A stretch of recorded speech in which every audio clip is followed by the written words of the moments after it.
সবশেষ যে প্রশ্ন, আমরা যে বাংলায় 7, 8, 6 লেখা শুরু করি, এই বসেন 1 মিনিট, এটা জরুরি বিষয়। আপনার মাধ্যমে জানতে পারলাম তাহলে আমাদের অনেক উপকার লেখা যাবে কিনা। 7, 8, 6 মানে কি জানেন? a+b হোল স্কয়ার আপনারা পড়ছেন না?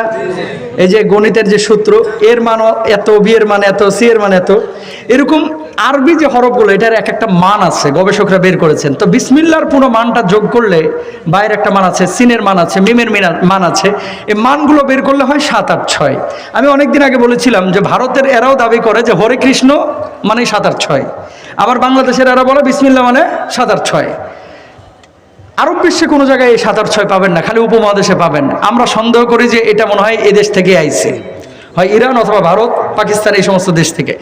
7, 8, 6 কখনো বিসমিল্লাহর অবলিগ হতে পারে না, কারণ বিসমিল্লাহির রহমানির রহিমের কথা কোরআন হাদিসে আল্লাহ রাব্বুল আলামিন বলেছে, নবীজিও বলেছে। আচ্ছা, 7, 8, 6 যদি বিসমিল্লাহর মান হয়, আল্লাহু আকবারেরও তো একটা মান বাইর হবে, কথা কর না কেন?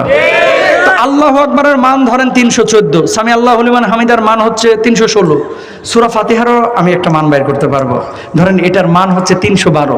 এখন আপনি বলতেছেন 314, নামাজ হবে নি?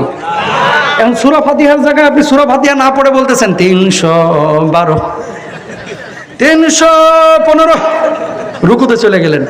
মুসল্লিরা পেছন থেকে একেবারে ঝাঁটা দিয়ে পিঠে মসজিদে খেদায় দেবে, ঠিক কিনা বাইরে? ওইটা যদি জায়েজ না হয়, এটা জায়েজ হয় কেমনে? আমাদের বাংলাদেশে হাল খাতার খাতায় দেখবেন 7, 8, 6 লেখা, ঠিক কিনা?